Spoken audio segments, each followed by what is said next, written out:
This is Cerebral Cinema. Movies of the mind.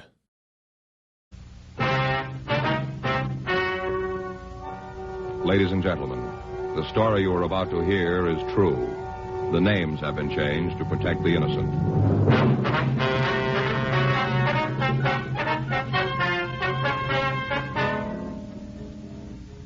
You're a detective sergeant.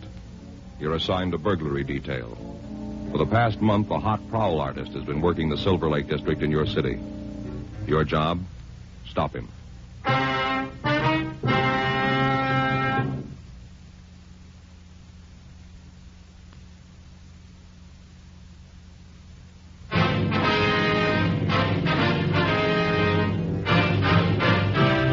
Dragnet, the documented drama of an actual crime.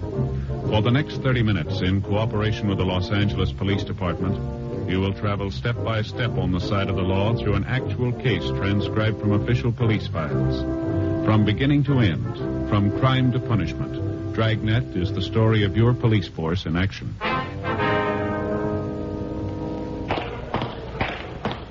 It was Tuesday, April 12th. It was sunny in Los Angeles. We were working the day watch out of burglary detail. My partner's Frank Smith. The boss is Captain Bernard. My name's Friday. I was on my way back from the business office, and it was 4:31 p.m. when I got to room 45. Burglary. Been reading about it in the papers. You know, little items here and there. Not front page stuff, but it started me to thinking. Yes, sir. Oh, hi, Joe. Hi. Mr. Bircher is my partner, Sergeant Friday. I do? How are you, Mr. Bircher? Pretty good. Except for my feet. They're killing me. Oh? That's just a little joke amongst us mailmen, Sergeant. Somebody asks us how we feel, we say our dogs are killing us. It ain't necessarily the truth, but it's what folks expect to hear, so we don't disappoint them. Yes, sir.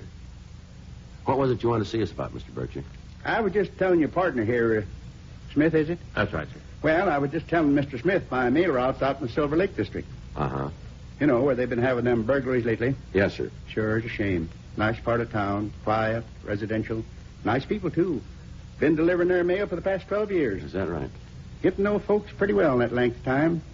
Now, you take Mrs. Davenport. Lived in the 700 block on St. George Place. Yes, sir. Minute I give her her mail last Friday, I could tell something was wrong. She didn't even glance at her postcards. That was the tip-off. Yes, sir. Told me somebody had sneaked into her house that morning, stole $20 in cash and her diamond engagement ring. Said she'd left it on the sink when she started doing the breakfast dishes. Went in the other room to answer the phone. That must have been when she was robbed. Mm-hmm. You already heard about Mrs. Davenport being robbed, have you? Yes, sir. We talked to her last week. Oh, you're the fellas come to see her about it? That's right. You had any luck yet? How's that? Catching the fellow that robbed her. No, sir, not so far. Well, I don't know whether this will help you out or not, but I thought I ought to tell you about it anyway. About what, Mr. Bircher? Well, it happened twice to my knowledge. Twice in the last 2 weeks. Once just this morning. That's why I come down here as soon as I got off work. Mm-hmm. It was Mrs. Perkins on South Maltman it happened to today. Said she walked down into her kitchen, and there he was, big as life. Yes, sir. Stranger. Complete stranger. She asked him what he was doing there. He said he was from the light company. Come to repair her electric stove. Mm-hmm. Thing is, Mrs. Perkins don't have an electric stove. Mm-hmm. Fellow apologized, said he got into the wrong house by mistake. Mrs. Perkins didn't think nothing about it, and just happened to mention it when I come by with the mail. I didn't think nothing about it either, not at first. Yes, sir. Then I remembered same thing happened to Mrs. Johnstone over on Scott Street. 10 days ago. Found a man from the light company standing in her kitchen. She hadn't sent for him either. He said they'd given the wrong address. Now, it just don't stand to reason the light company'd be sending people to the wrong addresses all the time. No, sir, it doesn't. Got to thinking about them burglaries. Mrs. Davenport and the ones I read about in the papers. Wondered if there wasn't some connection. Well, there might be. It's the way a hot prowl artist works. Hot prowl? Daytime burglar.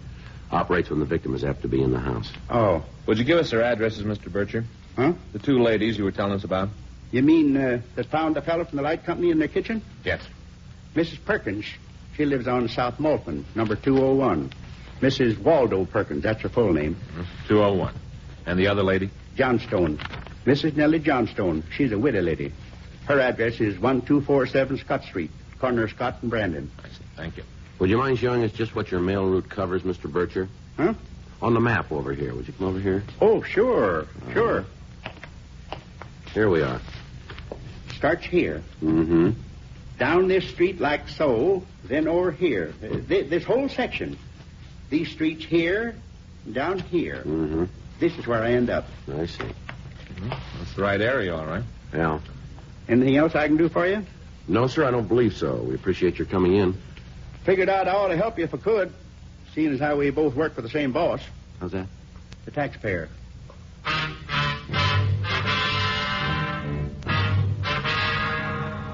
We checked with the utility companies, and they told us that they had made no recent repair calls in the vicinity of the addresses that Mr. Bircher had given us. 5:46 p.m. Frank and I drove out to 201 South Maltman. It was a one-story stucco bungalow set behind a white picket fence. Well, it's about time you... Where are the flowers? Ma'am? Aren't you from McAdams Flower Shop? No, ma'am. Oh, We're they from the... promised me they'd have them here by 5. Promised faithfully. Oh, you just can't depend on anybody. Well, what is it? We're police officers, ma'am. Police? This is Frank Smith. My name's Friday. Oh, for heaven's sake. You, Miss Perkins? Well, yes, of course. Who do you think I was? We'd like to talk to you for a minute. Oh, what on earth about? Please, I'm in an awful hurry. I've got 16 people coming for dinner. Just a couple of questions, please. It won't take us long. Oh, all right, all right. I suppose you might as well come in. Thank you.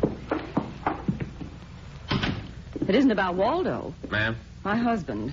It isn't about him, is it? No, on top of everything else. No, ma'am. Oh, I don't know whether I'm coming or going. I'm just not up to a big dinner party anymore. I shouldn't have tried. Yes, ma'am. We understand you had a visitor this morning, Miss Perkins. Visitor? A man who said he'd come to fix your stove. Oh, yes. Now, how on earth did...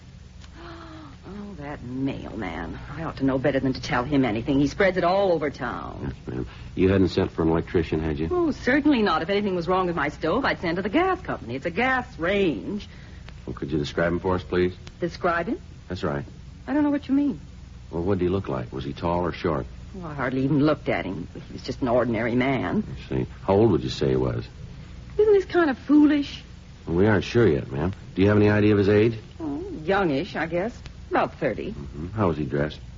I'm afraid I don't remember. Well, did he have on a uniform of any kind? No, no uniform. Suit, I think. I didn't pay much attention. No scars, anything like that? Well, not that I noticed. Might have. Well, just what did he say to you?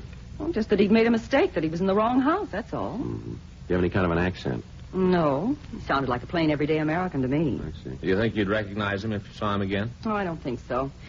If it had been some other day when I wasn't so busy, when I didn't have so much on my mind... Yes, ma'am. Did you notice where he went when he left here? Out the back door? Did he drive away? I really haven't any idea. If you're so interested in the poor man, you better talk to Margot.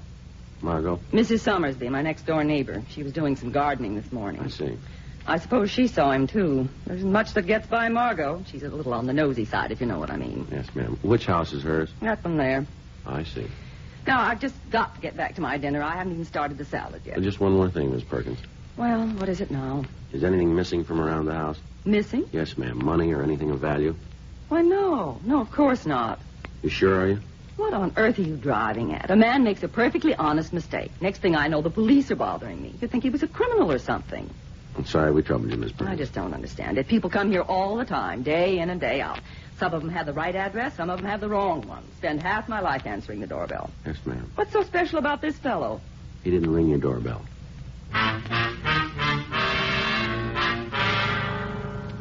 We left Ms. Perkins and went over to talk to her next-door neighbor, Mrs. Summersby. Mrs. Summersby told us that she'd spent most of the morning in her garden transplanting begonias. She also said that she remembered seeing a stranger enter Mrs. Perkins' house about 10:30 a.m. I don't think he noticed me. I was down on my hands and knees behind the hedge. Mm-hmm. I remember thinking it was kind of odd the way he just walked in. Then I decided it's probably somebody about the party she's giving tonight.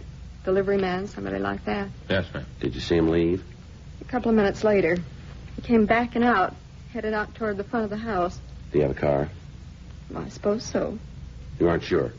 No, I just assumed he did if he was a delivery man. Mm-hmm. Could you describe him for us, Mrs. Summersby? Doesn't Mrs. Perkins know who he was? Well, she isn't sure. Well, she must know what he looked like. Well, we'd like to check your description against hers, if it's all right. I suppose she was a bit vague. Yeah. I'm not surprised. She doesn't have a very sharp eye. She can't see her nose in front of her face. Is that so?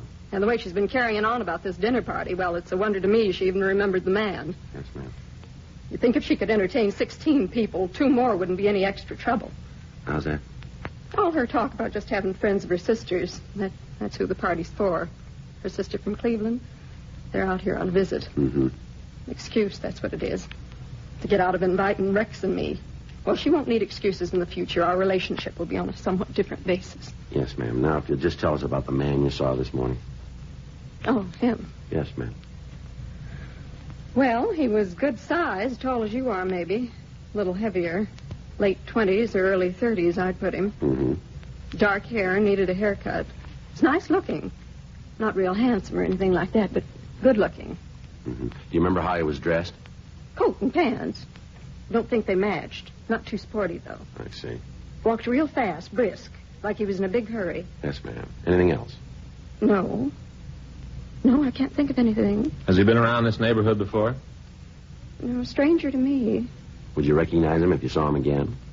Don't see why not. Oh, excuse me. Surely. Hello? Yes? Oh. That's too bad. Uh-huh. Well, I don't know. Oh? Well, I suppose you do, but... Oh. I see. All right. Bye.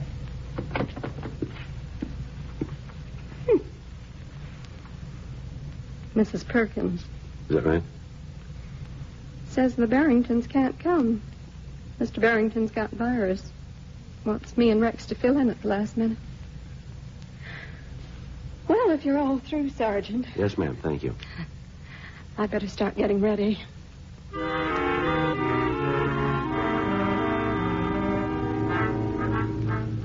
We told Mrs. Summersby to get in touch with anyone else who might have seen the suspect. We were unable to turn up another witness. 8:06 p.m. We drove over to Scott Avenue and interviewed Mrs. Nellie Johnstone. Mrs. Johnstone stated that on Monday of the previous week, her description of the suspect tallied with what we already had. The next day, April 13th, we checked the description in the MO with the staples. We took the names to R&I and pulled their packages. 12:08 p.m. We went back to the office. What do you think, Joe? Yeah. We better try for an identification. Who do you want to start with? Doesn't matter. Miss Perkins, I guess. Okay. I see. Right. Thank you. Looks like we won't need Miss Perkins. They just brought a lady into Georgia Street who lives out in the Silver Lake district. Yeah. Found a man going through a purse in the bedroom, tried to stop him from getting away. Mm-hmm. He slugged her.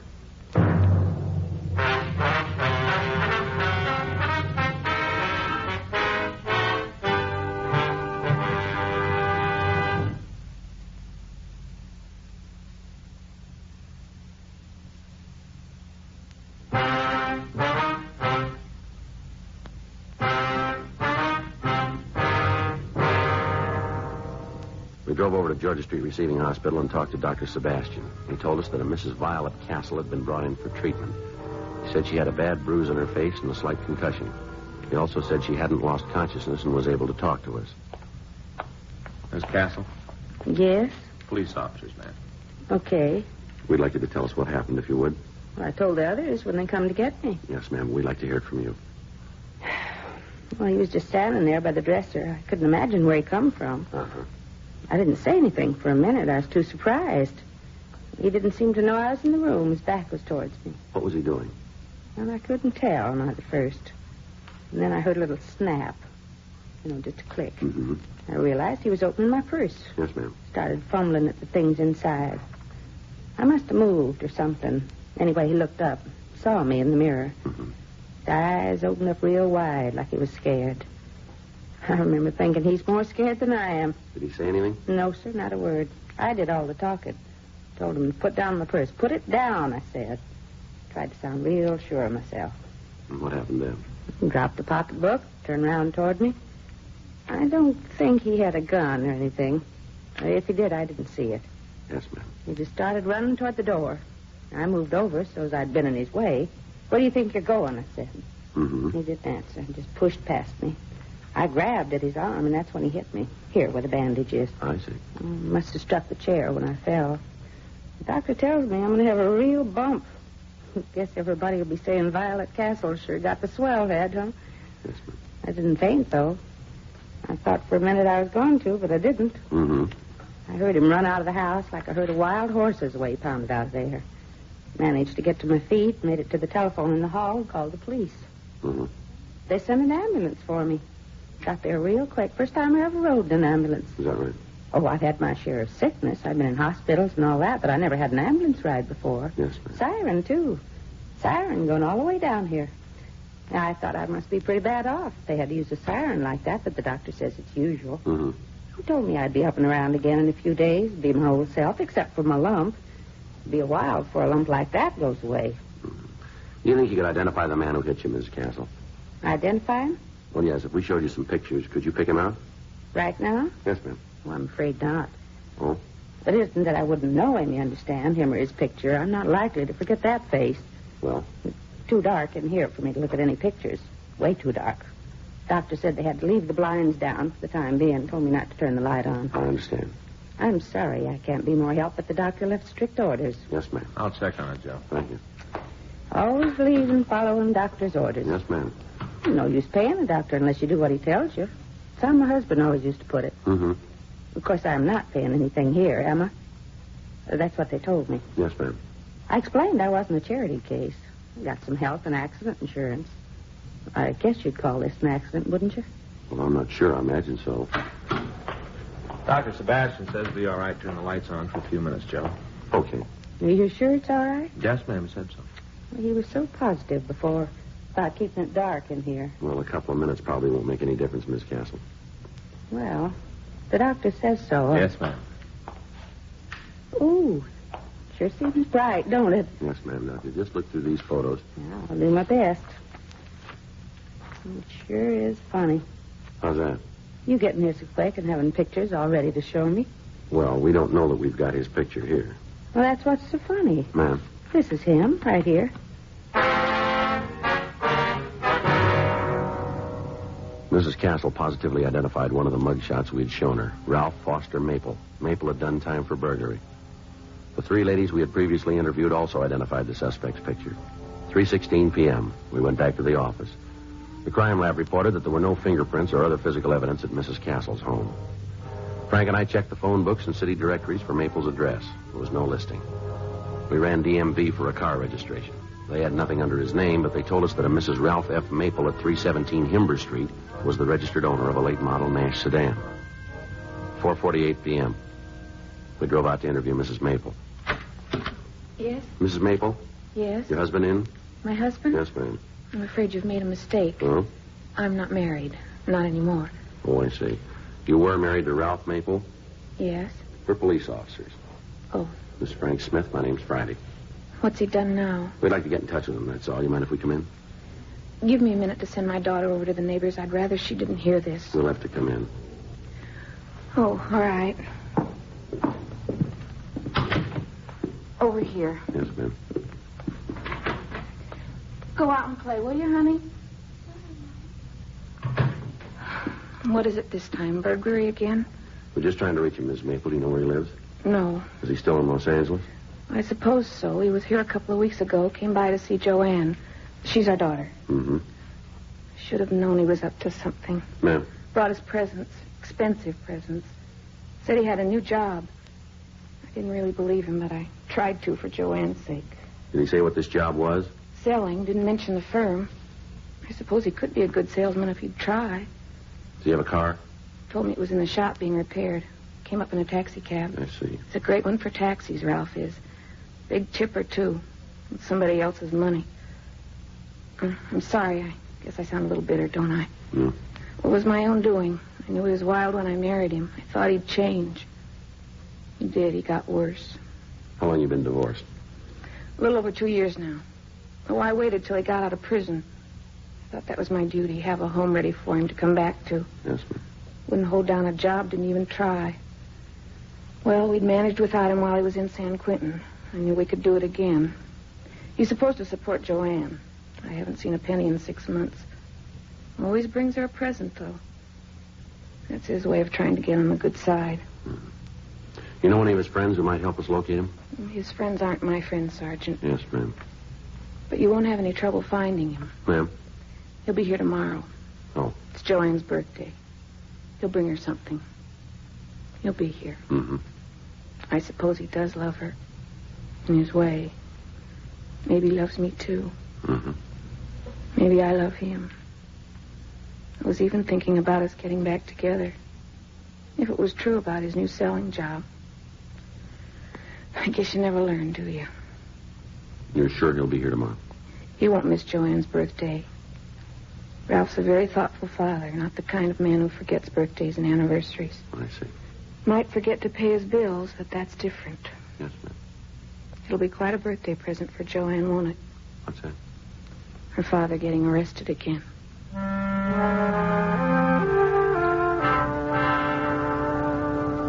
The next day, Thursday, April 14th, we staked out Mrs. Maple's house. 3:35 p.m. A taxicab pulled up and Ralph Maple got out. He was carrying a large package. Keep the change. Thanks, Mister. Ralph Maple? Police officers, just stand still. What's going on? He's light, Joe. Oh, let's go. No, wait a minute. Can't you tell me what this is all about? We'll let you tell us downtown. Well, you can't arrest a man without some reason. Where were you yesterday? What time? Let's start with the morning. Got up, had breakfast, went shopping. Where? Department stores, had to buy a present for my daughter. This is it right here. I take you all morning, did it? Yeah, most of it. All right, come on, get in the car. Well, if you just tell me what it is you want to know. We want to know about a lady who was in the hospital. Lady? Yeah, somebody slugged her yesterday. You think it was me?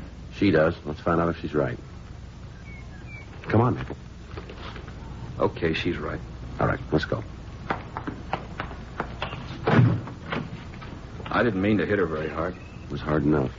Just wanted to get her out of my way. All right, get in. Yeah. Hey, wait a minute, huh? What about this? What about what? My little girl's present. It's her birthday. Well, Well, can I give it to her? you stay where you are. What about one of you guys? You could take it up to the door. Hey, it's not hot. You can see for yourself. The store wrapped it, see? Yeah. I paid for it myself. With whose money? Well, least you can do is see that she gets it. Joe? All right, go ahead. Here you are. Be right back. Sure appreciate it. Mm-hmm. She's just a little girl, 6 today. Wouldn't understand if there wasn't a present from Daddy. Yeah, I never missed her birthday. Even when I was in the joint, I saw to it that she got something. yeah, Wife divorced me a couple of years back. I guess I can't blame her. yeah. Not for divorcing me. Had it coming. She shouldn't have got sole custody, though. Mm-hmm. Girl needs a father. Everybody talks about how boys need their old man. The way I see it, a girl needs him more. That's so? Sure, you know, they're so kind of helpless. Yeah. I was on account of her, Joanne. That's the only reason I done it. Little girl's entitled to pretty things. I couldn't afford them, not with the kind of dough that I made. Yeah. I had to get the money somewhere. I never stole much, just enough to buy her a few presents. Figured if I didn't, she'd turn against me. Being divorced and all, I figured I had to do more than regular fathers. Yeah. I shouldn't have given Dora sole custody. It wasn't fair. She lets me come around and visit whenever I want, but it's sort of like saying Joanne doesn't belong to me anymore. Mm-hmm. Judge claimed I wasn't a fit father. How do you like that? Just because a man does a little time, everybody has it in for him afterward. Yeah. The idea is saying I'm not a fit father. You know something, Maple? You proved him right.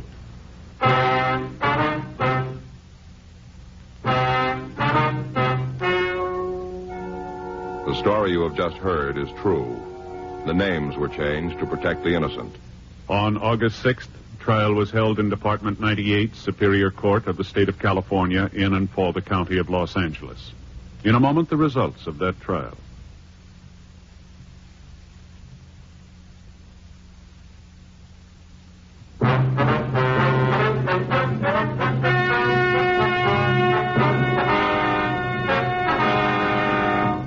Ralph Foster Maple was tried and convicted of burglary in the first degree, assault with intent to do great bodily harm, and received sentence as prescribed by law. Burglary in the first degree is punishable by imprisonment for a period of not less than 5 years. Assault with intent to do great bodily harm is punishable by imprisonment for not more than 5 years in the state penitentiary.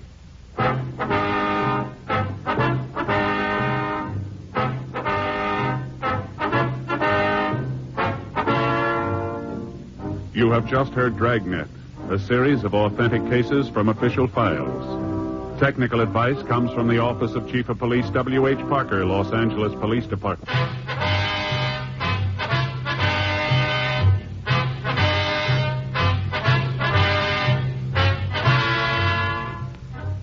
Cerebral Cinema hopes you have enjoyed this movie of the mind.